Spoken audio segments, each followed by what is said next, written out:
How many hours behind the wheel does it take for a rideshare driver to make a decent living? What up, folks? Once again, it's your boy Tim with another ride-sharing video.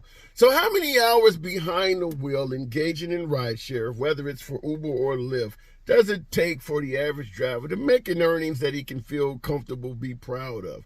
We're going to be talking about that today. And make no mistake about it, one of the most attractive features of ride sharing to most drivers, including yours truly, is indeed the flexibility of this profession. You can drive whenever you want. You can drive any time of day you want without any issues with bosses over your shoulder and things like that. So flexibility is often what brings drivers to the game to begin with. So how many hours, though? How many hours do you need to put behind the wheel? Because even the ride-sharing companies themselves often refer to this as a side hustle. Fair enough. But how many hours behind the wheel do you need to put in to make this a decent source of income? Well, today I am going to provide a video from another content creator. They give advice, and we'll talk about it on the other side. So if you want to make $2,000, first and foremost, number one, you have to do the maximum amount of hours, man. The only way you could be able to find out how much money that you could truly make in your market is to drive 84 hours in a week, which is 12 hours a day. Drive until they kick you off the app. I want to hear you say your name. Your name is Toby. What's your name? Gunther.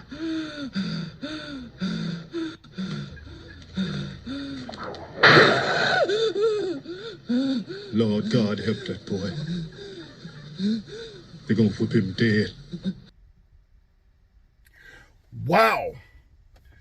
12 hours a day, 7 days a week for a total of 84 hours behind the wheel to make $2,000 per week. Now, being honest, $2,000 in 2023 while driving rideshare, that's a decent amount of money. That's a decent wage, a decent earnings to be proud of. However, let's address the elephant in the room. Being candid, yours truly, I have participated in being a on-the-road driver for a number of years in my past. So I know what it's like to drive 12 hours continuous, 16 hours continuous, even an illegal amount of hours like 20 hours continuous. I know what it's like to drive that way. The elephant in the room, the obvious conclusion anyone should come to is this is exhausting. Driving 12 continuous hours per day for 7 days a week with no days off is unsafe. Now, as an over-the-road driver, most of my miles are wide open highway miles. Put the vehicle in cruise control, listen to the radio, and just focus on the lines coming in the lanes in front of you. However, in ride sharing, you're talking stoplights. You got a lot of dynamic moving traffic all around you. You're getting Uber and Lyft pings constantly. You need to be aware of passengers coming in and out of houses and businesses and things like that. Exhaustive driving. Driving 12 hours a day continuous in ride sharing is a laborious amount of driving. And in addition to that, I'm no physician, but there is no denying, and you can do your own homework, sitting for 12 straight hours behind the wheel of a vehicle is not healthy. It is not safe to do that continuous. But I'll leave it up to you to do your own homework in regards to safety issues concerning sitting for those lengthy periods of time and things like that. But let's do the numbers, because I strongly believe this content creator rarely uses a calculator, if ever. To make $2,000 per week, 12 hours a day, 7 days a week, no days off, for a total of 84 hours in a single week. Now, I would submit to you 99.9% of working Americans do not put in 84 hours a week. That is a very large amount of hours doing anything. Doesn't matter if you're working in a factory, flipping burgers, or driving for a living. 84 hours is most of the time you are awake. So essentially you're sleeping and working. There's no time in there for your spouse, for your children, or for any type of entertainment at all. That's a lot of hours that this guy is suggesting. But let's compare this to, say, a W-2 job. A very modest, low-earning W-2 job. Let's say $15 an hour, which in 2023, there are a lot of fast food jobs that pay $15 an hour. You can literally make $15 an hour or more flipping burgers. If you work at a job paying $15 an hour and you do 84 hours in a week, by law, the latter half of those hours have to be at overtime. In America, the labor law suggests that if you work more than 40 hours in a week, all your remaining hours have to be paid at overtime wages. Now, the basic overtime wages are generally time and a half. Most places, once you get over 40 hours in a week, you get paid at time and a half. Some places will go as high as double time when you get far enough up in the hours. And 84 hours a week is that's nothing to shake a stick at. That's a lot of damn hours. But let's just take it from time and a half, the minimum that the law requires. If you do 15 hours if you do 40 hours rather, you do 40 hours in a week at $15 an hour, that alone is a paycheck of $600. Now you still have 44 more hours remaining out of his 84-hour requirement. Those 44 hours, the minimum by law, they have to be paid at time and a half, which is $22.50 if my math is correct.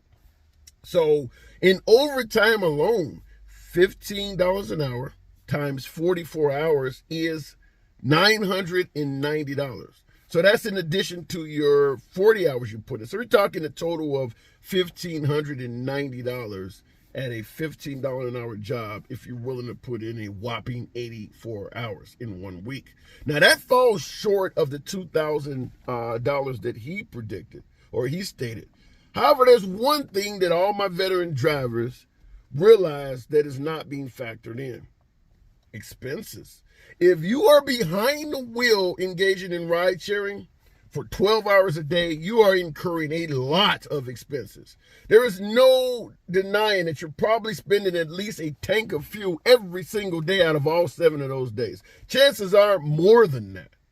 Chances are you're spending more than 1 tank of fuel every single day. Obviously, there's a hell of a lot of other wear and tear you're going to be putting on your vehicle. You're going to be going through tires a lot quicker. You're going to be going through oil changes. You're putting a lot of wear and tear on your brakes and things like that.